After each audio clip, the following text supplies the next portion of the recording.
అక్కినేని నాగార్జున ప్రస్తుతం మంచి happy mood లో ఉన్నారు. దానికి ప్రధాన కారణం ఆయన చిన్న కుమారుడు అఖిల్ నటించిన లెనిన్ చిత్రం బాక్సాఫీస్ వద్ద విజయం సాధించడమే. ఒక తండ్రిగా అఖిల్ సక్సెస్ చూసి మురిసిపోతున్న నాగార్జున ఇప్పుడు తన సొంత కెరియర్లోని అత్యంత ముఖ్యమైన ప్రాజెక్టుపై పూర్తి దృష్టి పెట్టారు. అదే నాగార్జున నటించబోయే మైల్ రాయ్ చిత్రం కింగ్ 100. ఒక నటుడి కెరియర్లో 100వ సినిమా అంటే అది మామూలు విషయం కాదు. అందుకే ఈ సినిమా విషయంలో నాగ్ చాలా జాగ్రత్తలు తీసుకుంటున్నారు. మొదట్లో ఈ కింగ్ 100 చిత్రాన్ని దసరా పండుగ కానుకగా థియేటర్స్లోకి తీసుకొస్తారనే వార్తలు గట్టిగా వినిపించాయి. అయితే దసరా రేసులో ఇప్పటికే చాలా పెద్ద సినిమాలు పోటీలో ఉన్నాయి. అలాంటి టైంలో తొందరపడి సినిమాను థియేటర్స్లోకి తెస్తే థియేటర్ల కొరత లేదా కలెక్షన్ల షేరింగ్ సమస్యలు రావచ్చు. అందుకే నాగార్జున ఎలాంటి తొందరపాటు లేకుండా సరైన సమయం చూసి సరైన డేట్కి రావాలి అని నిర్ణయించుకున్నారు. అందుకే దసరా బరి నుంచి ఈ సినిమాను పక్కన పెట్టారు. దసరా కాకపోతే మరే డేట్ను ఫిక్స్ చేస్తున్నారు.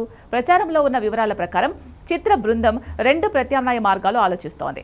ఏడాది చివరిలో అంటే డిసెంబర్ నెలలో రిలీజ్ చేయడం లేదా బాక్సాఫీస్ దగ్గర కలెక్షన్ల వర్షం కురిపించే అతిపెద్ద పండుగ సీజన్ అయిన 2027 సంక్రాంతికి గ్రాండ్ గా థియేటర్స్లోకి తీసుకురావడం. నాగార్జున కెరియర్లో సంక్రాంతికి వచ్చిన చాలా సినిమాలు బ్లాక్ బస్టర్ హిట్లు గడించాయి. అందుకే ఈ 100వ ల్యాండ్ మార్క్ మూవీ కూడా 2027 సంక్రాంతికే వచ్చే అవకాశాలు ఎక్కువగా ఉన్నాయి. ఇక అక్కినేని అభిమానులు ఎంతగానో ఎదురు చూస్తున్న మరొక ప్రాజెక్ట్ నాగార్జున, నాగ చైతన్య మరియు అఖిల్ కలిసి నటించే అక్కినేని మల్టీ స్టార్. ఈ సినిమాను నిజానికి 2027 సంక్రాంతికి ప్లాన్ చేద్దామనుకున్నారు. కానీ నాగార్జున ప్రస్తుతం తన 100వ సినిమాకే మొదటి ప్రాధాన్యత ఇవ్వాలని భావిస్తున్నారు. అందుకే ఈ ముగ్గురు హీరోల మల్టీ స్టారర్ ప్రాజెక్ట్ ను నాగ్ తాత్కాలికంగా హోల్డ్ లో పెట్టారు.